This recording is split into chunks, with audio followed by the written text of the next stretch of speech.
I want to tell you about a client named Sarah.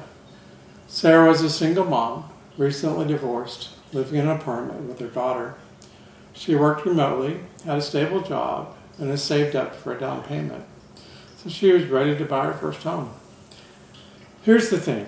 The last time Sarah bought a home, it was with her ex-husband, and he handled all of it. The paperwork, the offers, all of it. This time, it was all her, and that's a big step. She knew what she wanted, a 3-bedroom, 2-bath in Frisco or Little Elm, and she had a budget of $350,000. Now, this was 2022. If you remember what the market was like back then, it was rough.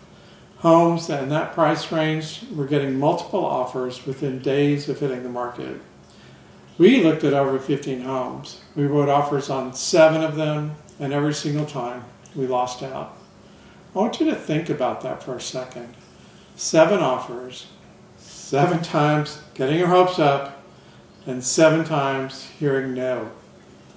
That's exhausting. A lot of buyers would have just given up or started settling for something they didn't really want. So we made a decision.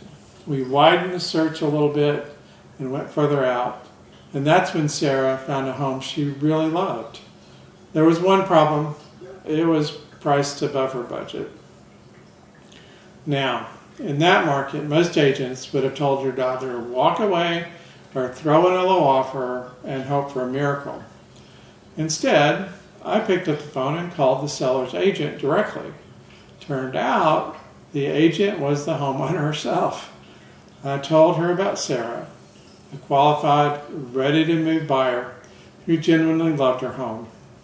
And it turned out the seller had her own situation. Her husband had a job change, and she needed to sell on a timeline that worked for her. So, we had a real conversation, not about price first, but about what would actually make this work for both sides. And because of that conversation, she agreed to consider an offer below asking price within Sarah's budget. We got it accepted, and from there, I worked closely with the other agent to make sure every detail, every piece of paperwork was handled correctly all the way to closing day. Sarah ended up with a beautiful home for her and her daughter in her budget in a market that made it feel almost impossible. Here's what she told me afterward.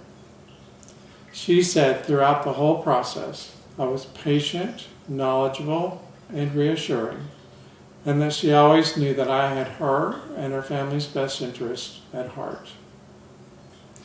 If you're a first-time buyer and you're feeling stuck, especially in a tough market, I want you to know something.